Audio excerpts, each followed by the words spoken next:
शौर्य गाथा आप तक पहुंचाएंगे हम, परिवार के लोग जो हैं बताएंगे। और मंच पर मैं आमंत्रित करना चाहूंगा शुभम त्रिपाठी जी, जो कि भाई हैं शहीद पंकज त्रिपाठी के। सर प्लीज आप मंच पर पधारिए। और इसी के साथ साथ मैं मंच पर आमंत्रित करना चाहूंगा अनीता तिवारी जी को, जो कि पत्नी हैं शहीद शशिकांत तिवारी जी की। मैम आपसे रिक्वेस्ट है कि प्लीज आप मंच पर आइए और इस सेशन को आगे बढ़ाएंगे मेरे सहयोगी अभिषेक सिंह। तो जोरदार तालियों के साथ आप जो है स्वागत करिए इन दो खास मेहमानों का। ये वो खास मेहमान हैं कि जिनके नाम पर आज का ये कार्यक्रम जो है वो आयोजित किया गया है, आज का ये कार्यक्रम हो रहा है। और जिस तरीके से 10 सालों से लगातार ITV नेटवर्क के द्वारा, इंडिया न्यूज़ के द्वारा कार्यक्रम शौर्य का सम्मान जो है वो आयोजित किया जा रहा है और 11वां संस्करण है ये। और अब इस कार्यक्रम को आगे बढ़ाएंगे और शौर्य गाथा जो है असली में वो बताएंगे। और अभिषेक ओवर टू यू। बिल्कुल, इंडिया न्यूज़ के शौर्य सम्मान का ये 11वां अंक है और जिसमें हम शौर्य गाथाओं के बारे में बात कर रहे हैं। ख़ासतौर पर जब शहादत होती है तो परिवार के ऊपर एक बहुत बड़ी जिम्मेदारी होती है कि उस शहीद की शौर्य गाथा को साथ लेकर चलना। हमारे साथ शुभम मौजूद हैं और हमारे साथ अनीता तिवारी जी मौजूद हैं जिनसे हम बात करेंगे। अनीता जी से शुरुआत करूंगा। अनीता जी, दंतेवाड़ा में शहादत हुई, आपको पता चला, फ़ोन आया होगा, किस तरह से ये पूरी घटना हुई? जो हमें जानकारी है कि उस वक्त 5 लोग थे साथ में उनके, वो कमांड कर रहे थे, उनको पता था कि आगे माइंस हैं और उन्होंने खुद शहादत देकर अपने साथियों की जान बचाई। ये अपने आप में एक बहुत बड़ी बात है कि शहादत देना ये जानते हुए भी आगे मौत खड़ी हुई है और उसे पार करके आगे जाना। क्या क्या कहेंगी? कुछ बातें भी याद होंगी उस वक्त जाते समय, वो कह रहे होंगे, छुट्टी पर आए होंगे, वापस जा रहे होंगे, पता होगा नक्सलाइट एरिया में जा रहे हैं। क्या क्या कहा था आपसे जाते समय उन्होंने? जाते समय तो यही कहा था जी, थोड़ा माइक ऊपर कर ली जी। जाते समय तो यही कहा था कि जा तो रहे हैं, वापस आएंगे। हाँ, मर के आएंगे या जीवित आएंगे, वापस तो आएंगे। और वो दौर जो था वो शाम को मुझे खबर मिली, छत्तीसगढ़ दंतेवाड़ा हेडक्वार्टर से मेरे पास फ़ोन आया। तो मुझसे कहा गया कि आप कौन हैं? तो हमने बताया कि हाँ, हम उनकी वाइफ बोल रहे हैं। फिर मुझे बताया नहीं कि क्या हुआ, बोला और कोई व्यक्ति हो तो उससे मेरी बात करा दो। फिर उसके बाद मेरे बेटे ने फ़ोन लिया, उससे भी बोला नहीं और कोई घर पे हो बड़ा तो उस व्यक्ति से मेरी बात कराओ। तो बेटे ने अपने मामा को फ़ोन देते हुए कहा, मामा आप बात कर लीजिए, मुझे कुछ नहीं बताया जा रहा है, क्या है। फिर भाई को बताया गया कि ऐसी ऐसी घटना घटित हुई है। फिर उसी समय सभी को जानकारी होने लगी, लेकिन मुझे कोई खबर नहीं थी उस समय कि हाँ क्या ये भी हो सकता है। फिर शाम को मैंने यही बोला कि मुझे न्यूज़ दिखा दो, न्यूज़ चैनल पे क्या चल रहा है, उससे मुझे जानकारी हो जाएगी कि कैजुअल्टी हुई है कि घायल है। लेकिन मुझे न्यूज़ खोल के नहीं दिखाई गई, शायद मुझे उस चीज़ की जानकारी हो जाती कि हाँ घर परिवार वाले मुझे न संभाल पाते शायद। फिर धीरे धीरे जानकारी हुई जी, पब्लिक आ गई, सभी रिलेशन में सभी एकत्रित होने लगे, तो मुझे आभास हो गया उस चीज़ का कि कहीं ना कहीं कोई दुर्घटना हो गई है। उसके बाद जब मुझे पता चला कि ऐसा ऐसा हादसा हो गया है, फिर मेरी भी बात हुई, मैंने भी हेडक्वार्टर अपनी तरफ से कॉल लगा के पूछा क्या हुआ है। तब मुझे जानकारी दी गई उस चीज़ की। पता चला कि सर्चिंग ड्यूटी के दौरान, इलेक्शन के दौरान सर्चिंग ड्यूटी चल रही थी, उसमें जो है 6 लोगों का नाम दिया गया था, जिसमें कंपनी कमांडेंट के तौर पर इनका नाम दिया गया, हमारे हस्बैंड का। फिर सर्चिंग ड्यूटी चली रही थी, बाहर जाने के समय वहाँ पर दंतेवाड़ा में टर्निंग पॉइंट के दौरान, थोड़ा माइक ऊपर कर लीजिए, टर्निंग पॉइंट के दौरान उसी जगह जो है नक्सलाइट ने अपना माइंस वगैरह लगा रखा था। जैसे ही इन लोगों की गाड़ी पहुंचती है वैसे ही फर्स्ट ब्रस्ट फायरिंग होती है। तो उसी दौरान गाड़ी से उतरकर बोले कि मैं इस चीज़ को, इसका मोर्चा संभालता हूँ, आप लोग पास हो जाओ। लेकिन वो इतना फायरिंग का माइंस था, वो लगा रखा था, और 5 लोग भी घायल हुए। मोर्चा संभालने के दौरान इन लोगों को टर्निंग पॉइंट से आउट करते हुए शहादत हुई इनकी। और वो 5 लोग हैं, वो पांचों आज भी सुरक्षित हैं। घायल तो हुए लेकिन आज वापस अपनी ड्यूटी पे सुरक्षित वापस हैं। देखिए, आपने सुना शहादत की ये कहानी, जो अपने आप में रोंगटे खड़े करती है कि आपको पता है कि पीछे परिवार है, और वो परिवार 5 परिवार अलग अलग, वो 5 परिवार खो जाएंगे, कहीं ख़त्म हो जाएंगे, और आप अपने परिवार को भूल कर उस शहादत को, मौत को गले लगाते हैं, ये सोचते हुए कि आपका देश सुरक्षित रहेगा। हमारे साथ शुभम भी है। शुभम, पुलवामा की यादें हम सब के दिमाग में उसी तरह ताज़ा है। वो शहादत किस तरह से आपको पता चला, और फिर भाई क्या कह के गए थे आखिरी में जब जा रहे थे छुट्टी पर, वापस पता चला कि जाना है, जम्मू जाना है, फिर वहाँ से आगे कॉन्वॉय के साथ जाना है? सर, जब वो जा रहे थे तो हम उनको छोड़ने गए स्टेशन, तो वहाँ कहे मेरा ट्रांसफ़र हो गया है, मैं दिल्ली आ रहा हूँ, तुमको वहीं चलना है। मैं 16-17 साल उम्र थी मेरी, वही पढ़ाई चल रहा था कि कहें हम तुमको अपने साथ शिफ्ट कर लेंगे, तो चले गए। जिस दिन घटना हुई सर, पहले इनका नाम तो नहीं आ रहा था, लेकिन कमांडेंट साहब के द्वारा, इनके बटालियन के जो कमांडेंट थे, वो फ़ोन किए कि पंकज अब नहीं रहा। एक कैजुअल्टी में, जो बहुत बड़ी कैजुअल्टी है, उसमें पंकज नहीं रहे। तो मेरे पिताजी को पता चला, मैं भी घर पे नहीं था। यकीन नहीं होता है सर, और इनका नाम शुरुआत में आ नहीं रहा था कि यह भी शामिल हैं उसमें।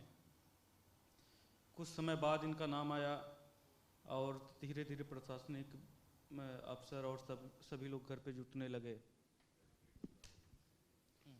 तो जानकारी हुई।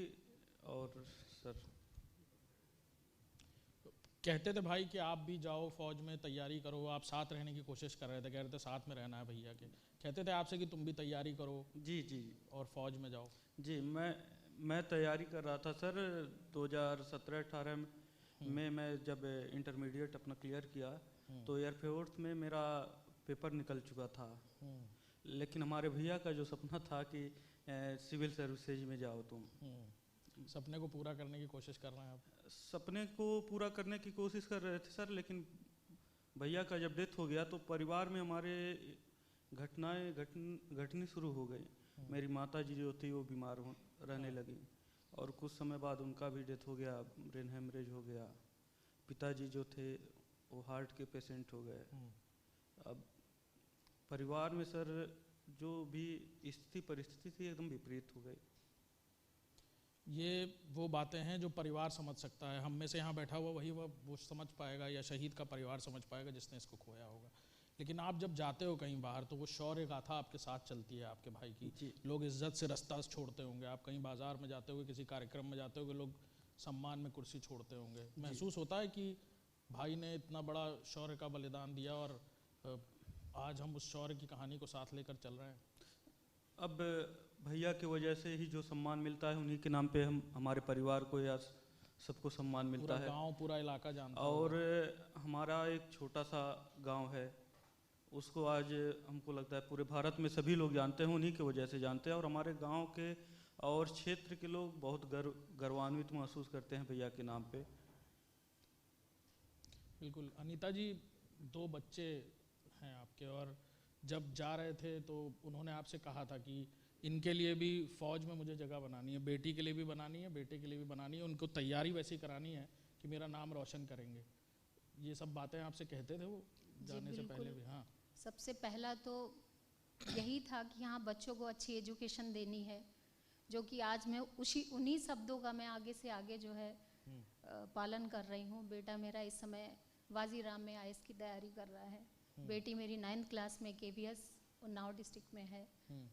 और बाकी आगे की जो एजुकेशन है वो उसको भी मैं कंप्लीट दूंगी, जितना पढ़ना चाहेगी उतना मैं पढ़ाऊंगी, क्योंकि इसके पापा का यही एक था कि हाँ, बच्चों को बहुत ही अच्छी एजुकेशन देनी है जिससे देश का नाम रोशन कर सकें, अपने माता पिता का, अपने परिवार का नाम रोशन कर सकें। परंपरा फौज की आगे बढ़ाने की बात कहते थे वो। बिल्कुल यही कहते थे कि हाँ, अच्छे से एजुकेशन होने के बाद आपको फौज अधिकारी रैंक से ज्वाइन करनी है, जिससे आप और भी लोगों का भला कर सकें और देश की रक्षा कर सकें। आपने बताया कि जब वो जा रहे थे तो कुछ बातें आपसे कही थी कि कहीं घूमने जाएंगे छुट्टी में, या कहीं जब छुट्टियां मिलेंगी ठीक से तो कहीं जाएंगे, क्या क्या जी, बात हर करते बार थे? छुट्टी जब भी आते थे हम लोगों का आगे से आगे प्लान रहता था कि हाँ, हम अब इस बार इस जगह बच्चों को, क्योंकि मेन चीज़ एक ये भी मानना था कि बच्चों का माइंड इस समय ये है कि हाँ, इसी समय एक मेमोरी बच्चों के माइंड में सेट हो सकती है। तो उस मेमोरी को, बच्चों को याददाश्त में फिट करने के लिए कहीं ना कहीं ऐसी अच्छी जगह लेके जाते थे कि माइंड में अच्छा माइंड डेवलप हो सके बच्चों के लिए, और अकेले कुछ यादें रह सकें। जी, अकेले परिवार लेकर चलना हर जगह हर मोड़ पर, जी। कहीं ना कहीं एक बार ये दिमाग में आता होगा ये बात हमेशा महसूस करती होंगी जी, आप, ये कमी खलती होगी, लेकिन बिल्कुल। उनकी शौर्य गाथा साथ है आपके हमेशा। बिल्कुल, कहीं भी जाते हैं नाम से हर जगह सम्मान मिलता है कि मैं एक जो हो, पहले मैं नारी थी, आज मैं वीर नारी हूँ। तो आज वीर नारी का जो ये टैग मिला है, उसके लिए मुझे मतलब कि हर जगह सम्मान मिलता है। और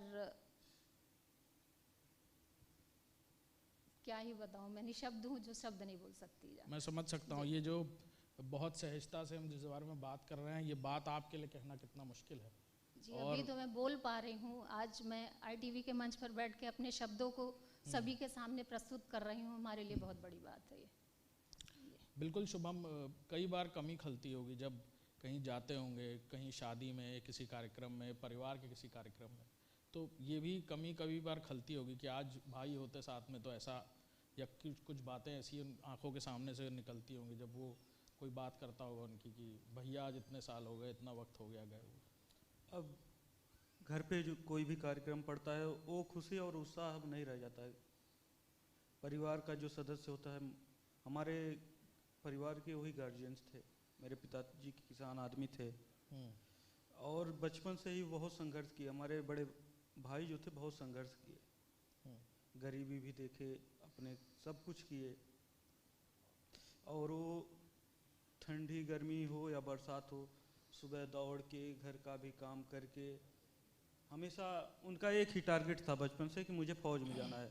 क्योंकि मेरे बड़े पिताजी फौज में थे, CRPF में। तो आसाम में नक्सलाइड जब वो थे, नक्सली वो का कुछ आतंक था। तो उसमें उनको गोली लग गई थी, तो बाद में रिटायर होके वो घर आ गए। जब वो आते थे वर्दी में, तो तभी से इनका बचपन से ही एक सपना बन गया था कि मुझे जाना है तो फौज में ही जाना है, कोई अन्य जगह नहीं जाना है। और जब आते थे वो कहते थे अपने ही कि मैं आऊँगा तो सम्मान के साथ आऊँगा, या तो जिंदा आऊँगा या तो मुर्दा आऊँगा, तिरंगे में लिपट के आऊँगा। ये बात कहते थे आपसे? ये सबसे कहते थे, पिताजी से भी कहते थे। मतलब जाने से पहले भी ये बात कहते थे?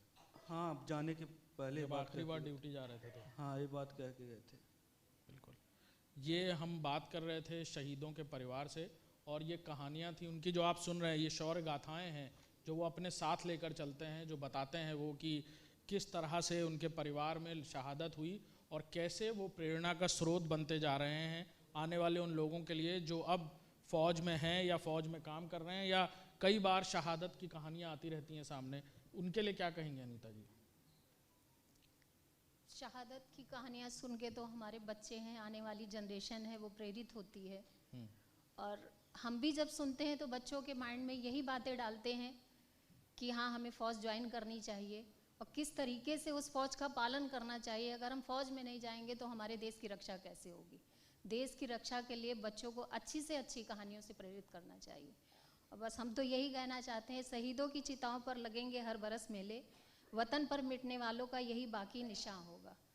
तो शहीदों के लिए जितना भी बन सके उतना उनकी शौर्य गाथा का प्रचलन करना चाहिए कि आगे आने वाली जनरेशन हमारी जितनी भी है